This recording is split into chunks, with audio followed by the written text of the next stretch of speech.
What's going on, everybody? It's your boy Zoe, No Days Off DFS, here to bring the NBA slate breakdown for the 8-game NBA slate we got today on this Monday.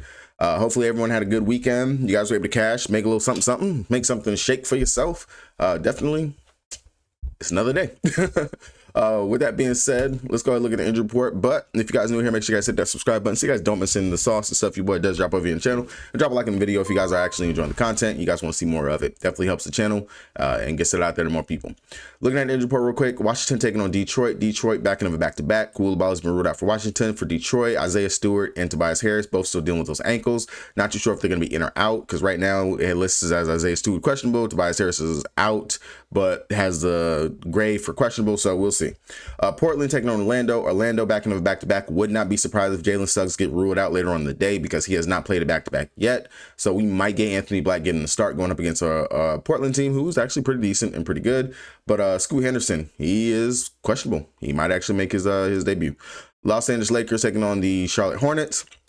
LeBron James still out. Austin Reeves is questionable, and hopefully the Lakers can actually beat a shorthanded Hornets team, unlike the Hawks, where they got completely obliterated, and it just still does not make any sense to me how that game went the way that it went.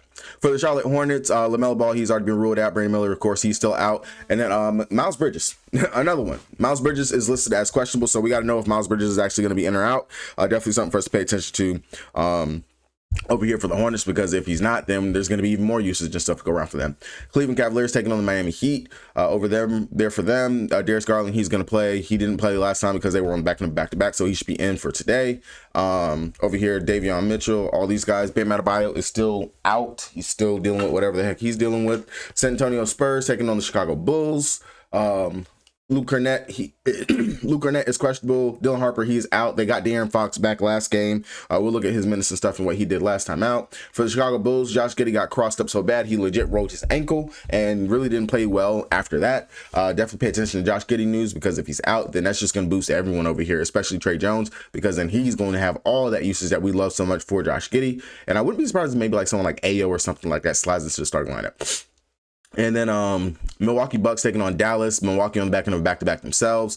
Really nothing that I necessarily think we got to worry about over here on Milwaukee for the injury report. And then for Dallas, it's just the Anthony Davis, Daniel Gafford questionable things that we got to worry about right there. But we're going to talk about my boy over here that popped hot shit last time out. And I talked about it. New Orleans Pelicans taking on the Phoenix Sun over here for them. Jalen Green, 2 games, man. Messed up that hamstring already. Just crazy.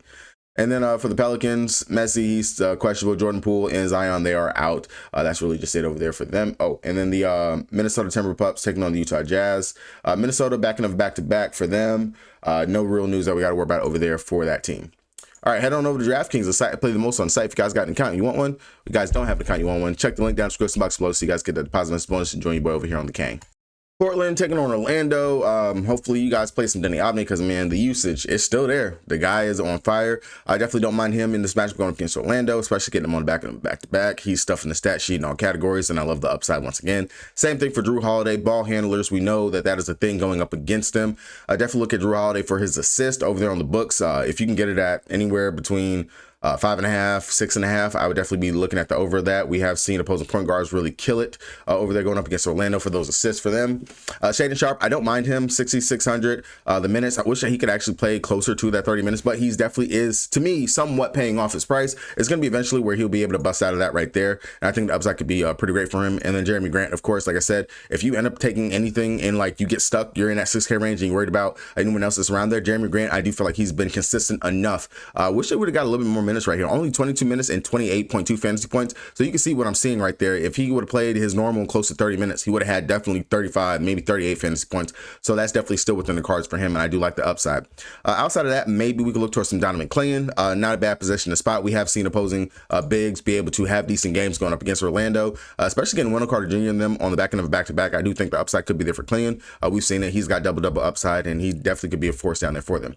On the flip side of things, Paulo Banchero, 35 minutes last night, 28 actual points, 6 rebounds, 4 assists, 38 fantasy points. Not bad. I don't mind it going up against Portland, but it's kind of like, it's one of those. You're in that stud range. I really am not too sure, especially when I got the Lakers on the slate. I got Giannis on the slate. I got, Chicago Bulls. I got Wemby on the slate. Paulo's more likely going to be very, very, very, very low owned. France, he's there. Definitely don't mind it. Again, you kind of can't go wrong with any of these guys over here for Orlando, but not anyone really truly sticks out as a must play to me. Maybe we look towards France. I know Paulo's kind of been just mid on back-to-backs typically. And then Desmond Bane, it's the Desmond Bane, man. It's just Desmond Bane. I told you, he's going to have a good game. Then all of a sudden he's got to get some consistency. Wendell Carter Jr. still playing 30 minutes. I like the upside form. Wish that he was actually like rebounding a little bit better right here. Of course, a little bit of foul trouble, but still played 32 minutes. I definitely don't mind that, especially if he's still going to be able to play his 30ish plus on the back end of back-to-back. And then Anthony Black, if he does get the start for Jalen Suggs being out today, if they do keep Jalen Suggs out, then I don't mind that. But if Jalen Suggs is going to play again, granted, he played 29 minutes yesterday. I don't imagine that he's going to play that again on back end of back-to-back, especially just because he has been dealing with injury and whatnot, and they are just trying to ease him back into it. But if he was to play and they're going to say full allotment of minutes, I wouldn't mind a GPP option of Jalen Suggs. Los Angeles Fakers taking on the Charlotte Hornets. Luka Doncic. Hopefully we can come out and maybe play more than 27 minutes like normal, and the game actually stays close. Of course, Luka, one of your top studs. You got to choose between him, Wemby, Giannis on today's slate.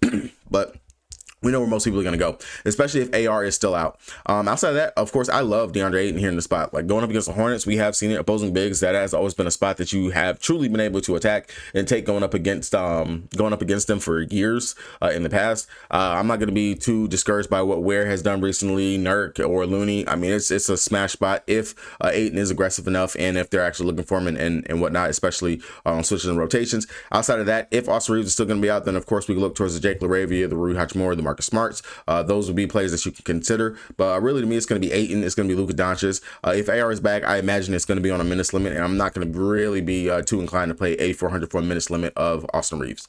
For the Charlotte Hornets with Ball and Miller out, of course, it would normally be the Miles Bridges show. But if Miles Bridges is actually going to be out, then man, there's definitely going to be a lot of usage and whatnot to go around. I really would have loved to play Miles, but if that's going to be the case, I got to see who they're going to start. That's going to be the question for me. I got to see who they're going to start. But we already know we can play Colin Sexton right here. He's going to be running that point position. We just got to hope they actually score enough. If not, man, Knuppel, dude's been balling 50, 40, 43. All these games with LaMelo being out, a shoe win, smash spot, 6,300. I don't mind going right back to him. They're probably going to leave him open. Let him shoot. Let him shoot.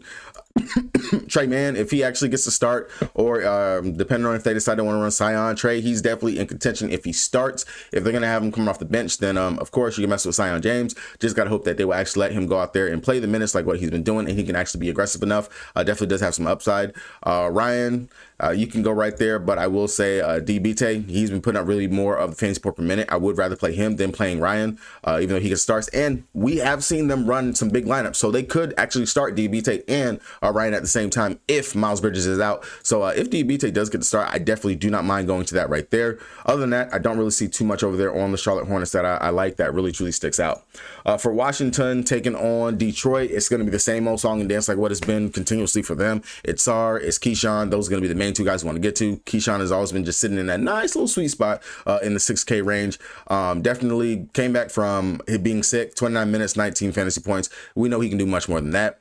I definitely don't mind Alex Sar. We have seen centers actually have some pretty big days. Andre Drummond, Andre, the ghost of Drummond pass, 41.5 fantasy points. Nick Claxton, the game before that, 33 fantasy points. Sar, a high usage center. He's going to chuck it. He takes those threes. He can rebound. He can actually play defense. Is he going to be able to deal with big body Duren? Maybe not exactly, but still the upside is definitely going to be there for what he can go out there and do on a night-to-night basis. So I definitely don't mind paying that 7,200 for Sar in the spot.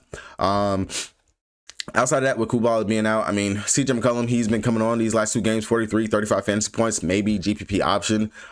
Trey, if he's still out there in the starting lineup, that's another one you can consider. Champagny, he had two very okay games. Other than that, it's a GPP grab shoot if we're gonna actually get a decent game from him, and I don't think I would rather play him with Keyshawn being out there. I just don't think it's enough usage or whatnot going around in order for us to validate going to that. Really, there's no one else over here I like on the Washington Wizards. It's just really just Sar and Keyshawn be the main two guys I want to get to. Detroit back in the back-to-back for them. Just gotta hope they come out here and bring the fire. Depending on the injury news with Isaiah Stewart and Tobias Harris, maybe we can look towards Ron Holland. Played 33 minutes last night, 20 fantasy points. This is a good matchup. I mean, it's the Washington Wizards. It's still a pretty great spot. And opposing power forwards, they have been cooking going up against them. So I definitely want to know who's going to be starting at that power forward spot. But if not, can't go wrong really with Assure. Just got to hope that he stays out of foul trouble, which has always been his problem throughout the league. Been pretty consistent these last 3 games with 30-ish fantasy points. So definitely the upside could be there. 6,500. That's not bad at all. Definitely in my Jeremy Grant range right there. Kate Cunningham's Kate Cunningham. It's the Washington Wizards. I really don't have to dive too deep into that. 41 minutes though last night. That's the only knock against him, especially being on the back-to-back. And then Jalen Duren, man, 37 minutes, 50.5 fantasy points, 21 actual points, 16 rebounds. Looking like the dominant big that we were hoping to actually see for him when he was drafted. Upside is there, but again, the high minutes is the only thing that kills me with certain players, especially just being on back-to-back. Outside of that, really, I would just have to know what's going on with Tobias Harris and Isaiah Stewart. And if we're worried about Dern, I would definitely consider some Paul Reed, especially if Beef Stewart's going to be out as well. That would probably be where I would look to over there. Cleveland Cavaliers taking on the Miami Heat. Cleveland with with our boy Darius Garland being back, and actually Garland didn't look bad out there at all whatsoever. 39 fantasy points, 28 actual minutes. It looks like he's pretty much close to almost his normal minutes being out there. Assisting, playmaking is there. The scoring is looking pretty good. I don't mind going to Darius Garland, especially at that 7-7 price rag. That's not bad at all. I would say Donovan Mitchell. We know Donovan can go out there and just do whatever he wants to do whenever he actually decides that he wants to do it. Again, when he decides that he wants to do it. So you can definitely mess with that 9,200. I will say he will be much lower owned than the Lukas and the Wembys and the Giannis and things like that. He can go out there and possibly get you what they can get you. You just got to hope Miami can keep this game close enough. Evan Mobley, definitely, of course, don't mind him. 8,700. It's an okay spot, but I will say I think the best value out of the main guys over here for them will be Darius Garland whenever you're looking at it on paper for what they actually can do. Outside of that, not really too interested in too much. Hunter, I think the price needs to come down a bit for him before I actually get enticed, maybe get close towards 6'2", 6'3" for that price tag, especially with everyone actually being back and healthy. Jared Allen, he probably could go out here and actually dominate Ware, but Ware is able to stretch the floor. Just got to hope that Ware actually plays the minutes that he should be playing and to be out there. And then if you think the game can possibly get out of hand, then you're going to be looking towards Tice, looking towards Merrill. That would be where you want to look towards those guys over there. But other than that, I'm not really too interested when I look at it. Over here on Miami, Norman Powell, he's going to have all the uses. No Tyler Hero, no Bam Adebayo. He's going to take a ton of those shots. He's definitely going to be a reason why they can actually stay in the game. I do like the upside for him, sitting at that 7K price tag. It's not bad at all. I think that you're actually going to have Hunter on Andrew Wiggins. Wiggins would probably be the fade for me. I really don't think this would be a spot that I want to play him over here. Of course, no Bam with no Hero. Jaime Jaquez, as long as they're going to give my boy the minutes, I definitely like the upside for Jaime. He's a stuff stat sheet, do it all. I definitely do think with the fast pace that Miami plays, they can definitely get out on some breaks over here on Cleveland. I do like the upside for him. I will say 6,500 for a bench player though. That goes against my rules. But if you're making multiple lines and you want like a GPP pivot, something to get different, then definitely you can mess with that for Jaime Jaquez. Not a must play by any means. Definitely Davion Mitchell with the players being out with Bam and those things like that. Definitely some more assists and stuff to go around for him. The upside, 5,500 for a starting guard. He's right there in your Trey Jones range right there, which we haven't even got to Trey yet, but definitely the upside could be there for him. I don't mind that right there. And then if you think this is a GPP spot where it can go out here and actually play correctly, then definitely you could look towards Khalil Ware, but not anything that just truly stands out like, yo, I have to play this over here on Miami. It's Miami. San Antonio Spurs taking on Chicago. Victor Wembanyama, 11-9. I don't have to talk anything too much about Wemby. Wemby's Wemby. De'Aaron Fox, though, this is what we want to look at. 31 minutes in his first game back. 31, and he's coming off of a hamstring. So to me, of course, I know the Spurs, typically they are going to take their time with their players and stuff like that, but this is a really great matchup. Opposing guards going up against Chicago. This is the spot that we want to play them in right here. So I do like the upside. Definitely do not mind it for De'Aaron Fox, especially at 6,900 for a player of his caliber, and we know what he can go out there and do. I do like the upside a ton right there. Definitely, of course, better than Castle. We got to wait for these prices to adjust and really see how the roles and stuff are going to move over here for them. But if you think that with having De'Aaron Fox out there, if they're not going to take the ball out of Castle's hands too much, and the assists, 14 assists, that is crazy. I don't mind the upside for Castle, especially if we're going to be able to get these type of double numbers, and it's not going to affect the scoring too much having Fox being out there. But just looking at that, he took 13 shot attempts with Fox being out there. Fox himself, he took 14 as well. Wemby, he took 19. That's a ton of shots that they are taking already between those three. Vassell, he took 13. that's not going to always be the case. We got to see how it balances out. Somebody's going to be losing shots. Somebody's going to lose some shots when it comes down to it. But definitely, I do like De'Aaron Fox. They really do think the upside. Opposing guards going up against them: Donovan 49, Rollins 43, Tyrese Maxey 61, Jalen Brunson 46. So either one of these two guys definitely would be in contention to play to me for the San Antonio Spurs. Would be where I'd be looking at right there. Then of course Wemby is Wemby. Outside of that, I'm not really looking towards anyone off the bench or anything like that. We got to just see prices adjust and everything shake out over there for them. On the flip side of things, looking over here for the Chicago Bulls, if Josh Giddey is going to be out, then Trey Jones, man. Trey Jones is going to probably be one of the higher owned players on the slate. 5,600. Right there in that really nice range, 31.5 fantasy points the last time I going against Cleveland. I really don't see anything else too much I got to go ahead and tell you and say about that. That's if Josh Giddey is out. But if Josh Giddey is going to be hampered or anything like that, then definitely 9,700. That's going to be a fade. I don't see myself really even going to that right there with that price tag or with some of the other studs that we do have on the slate. So definitely do what you will with that right there. Vooch, ability to stretch the floor, but I do think this is a tough matchup. We have seen opposing centers actually struggle going up against my boy Wemby. But if you are able to stretch the floor, you can go out here and have a decent day, maybe. Or if you can actually play harder than what Wemby is out there playing, then the upside could be there for him. I will say Buzelis at 5,900. If there is no Josh Giddey, more rebounds to go around for my boy, and definitely, of course, some more scoring. 5,900 is not a bad price tag to play for him at all. You best gotta hope that he can actually stretch the floor as well and be able to knock down some shots and just give them the upside that they truly do need. Outside of that, if Giddey's going to be out, maybe Kevin Huerter would slide into the starting lineup. That definitely would be someone that would pique my interest. We have seen opposing guards. Trey Murphy, he just dropped 60.75 on their heads. That could be Kevin Huerter on today right there. And then Ayo DeSumo, Fielder 200. I do like him for value. We do know he plays a pretty solid minutes off the bench over here for them, and he's been a very good point per minute producer, fantasy point per minute producer for them at the end of the day. Going on over here to the Milwaukee Bucks, taking on the Dallas Mavericks. Giannis is Giannis. I don't really have to talk too much about Giannis. Opposing power forwards, they've been okay going up against them, especially at least the high usage ones. Scotty Barnes 58, Chet 43, Siakam 52, KD 40. So you guys already know Giannis is Giannis, man. He played 36 minutes yesterday, 52 fantasy points. We know he can go off for 80 at any given time whenever he wants to.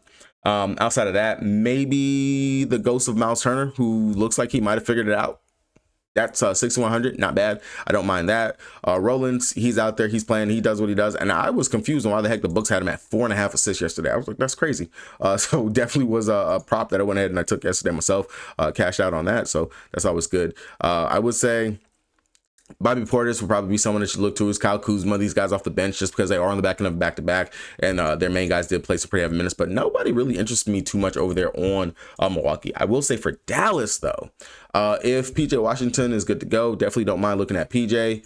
Pretty good spot that we can actually get, especially if you're going to get Laxi Davis on Giannis, because Giannis, last time on the back-to-back, didn't really look like he was too focused on being out there playing. Daniel Gafford, if he's going to actually be out there, 19 minutes, 17.2 fantasy points. Only issue is that you're playing against a stretch big and in Miles Turner. So I do think the upside, especially rebounding wise and things like that, will go towards PJ Washington instead over there. So that's why I would be higher on PJ than looking at Daniel Gafford for me.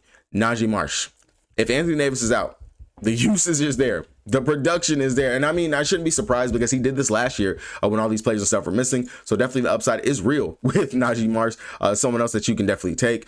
Max Christie, this is going to be your pivot off for like your Trey Jones and things like that we're looking at over there. I definitely don't mind looking towards him. But I will say, man, bump all that.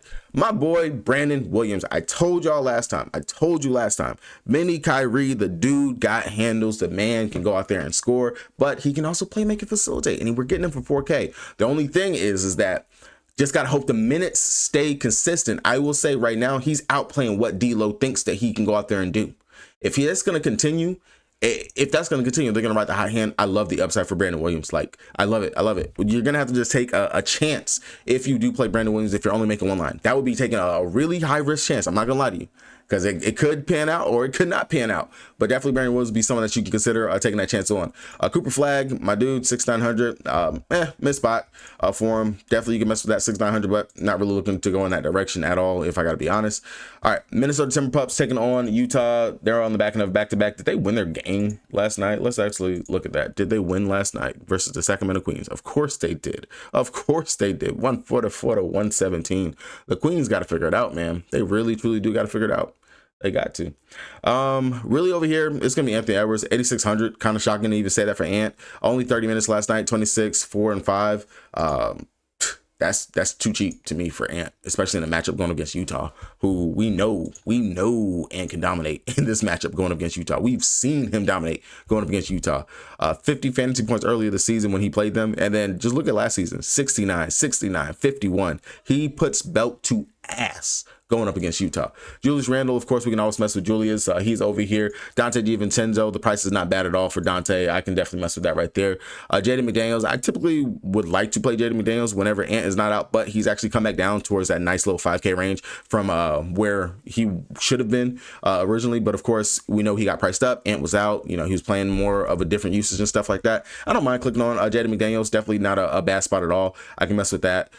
Stars really didn't have to play no crazy minutes last night, so I do think the upside is there. And then, of course, Rudy Gobert going up against his former team. Only knock is he did play 34 minutes, so maybe some tired legs for the big. Maybe not. But if you do think it's some tired legs, then, of course, we are going to look towards Naz Reid as a fill-in instead to play over him. Looking at the Utah Jazz side of things, though, Lauri Markkanen, we know the usage is there. It's going to be there. Only issue is you got to just hope that they will be able to do enough to keep it close. Just got to hope. Just got to hope. That's it. Keyshawn George, or Keontae George, sorry, not Keyshawn. Keontae George, I like him. Only thing is, though, is that Collier is back, and he's eating into those minutes, eating into that usage and stuff like that. So I'm not too sure if I want to mess with those guards right there until their prices actually truly do adjust. Yusuf Nurkic, he's going to have to play. Like we thought that last time out, and he did. 19 minutes, though, 17 fantasy points, and it was an abysmal of a matchup. I do think that the Utah Jazz, they come out here and they try a hell of a lot harder over here. So the normal plays, the normal guys that we're looking at the last time going over here for Utah, I think that we just consider them again and just hope. That's it. Nurk would be someone I would have to consider just because they do have Rudy. Like, you have to have a big body out there. No questions asked. New Orleans Pelicans taking on the Phoenix Suns. Trey Murphy is Trey Murphy. That's really just kind of where I look over here. Jeremiah Fear, as long as he's starting, rookie, he's going to play the minutes. Blowout, not blowout. Opposing guards going up against the Phoenix Suns. That's been a spot where we've been able to attack. My boy Queen. Give this man a start. That's all I got to say. Give this man a start. 4,800. Long as he's going to be right here, priced the same amount as Saddiq Bey, and he's practically playing close to the same minutes, there's nothing to think about. I'm going to play Queen over Saddiq Bey every single time. Every time. No questions asked. That's just it for me. Outside of that, really no one else that I truly feel like I have to get to over here. Trey Murphy, of course, the best one with all the players that are out over there for them. And then, of course, Fears, he's just value. You just go ahead and take that. He's been just consistently priced in this 5K range. There's no reason to get cute right there. And then on the Phoenix Suns side of things, of course, no Jalen Green. We go back to it's the Devin Booker show and everything that he can do. I will say Mark Williams, this is a pretty great spot for him to go out here and dominate and smash. So I do love the upside for Mark Williams, opposing centers going up against the Pelicans. It's been a pretty good spot right there for them. Grayson Allen, he'll be able to go ahead and have his uses and stuff back, his shot attempts and everything with there being no Jalen Green. Colin Gillespie off the bench, another one that's a pretty decent play, but again, I would rather just go ahead and play Fears, who is actually starting, than worry about Colin Gillespie coming out here and only playing maybe 22-ish minutes over there for them. Royce O'Neal, of course, he's going to get the start. Again, I don't mind him, of course, 5,400, pretty good upside for him. Definitely do like it. Don't mind it at all. Ryan Dunn, just got to hope that he hits his shots. Really not someone I'm looking to. For me, it's going to be Mark Williams, Devin Booker, Grayson Allen. Those will be the main guys I want to get to over here for them. All right, guys, that's going to do it for me. Hopefully you guys were able to get something from this. Let's go ahead. Let's crush it on the day. Your boy's about to go ahead and go to school.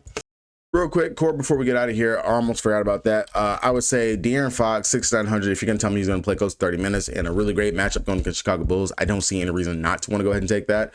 Of course, that kind of messes with your guard rotation. You can play Luka down here at this guard spot right here. Wemby, Giannis, I'd say Wemby over Giannis again. The back-to-back is the only thing that kills me in regards to that for them. I don't mind at all. Queen, I just like the upside going up against the Phoenix Suns. It just makes sense to me. Definitely a spot. And then running it back over here on the flip side of things with Mark Williams. Again, it's a really great spot for him. I do like the upside. I do like the position spot, and I don't mind it at all.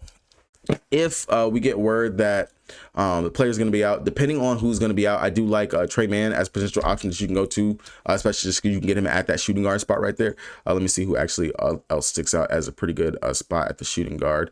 Shaden Sharp, definitely can mess with that. Nope, you know what? Gonna go with my boy Knuppel. Boom. Pretty nice little four-piece core right here that you can run. Leaves you with 6,300. Definitely you can go ahead and still get up and get you one of the studs, and then that will probably be roughly close to 4 or maybe 5K left over for those last couple spots. So I definitely do like the upside of what you can get. Another core I gave you guys yesterday, that stack with Cade and Duran, and I forgot who else, OG Anunoby and stuff, that did pretty well yesterday. So definitely, hopefully these cores right here at the end are helping you guys. Let me know down in the comment section. Good luck to everybody. You guys cash out. Make sure you guys hit that subscribe button so you guys don't miss any of the stuff your boy does drop over here. Good luck to everybody on the day. Be blessed. Touch some grass. Peace.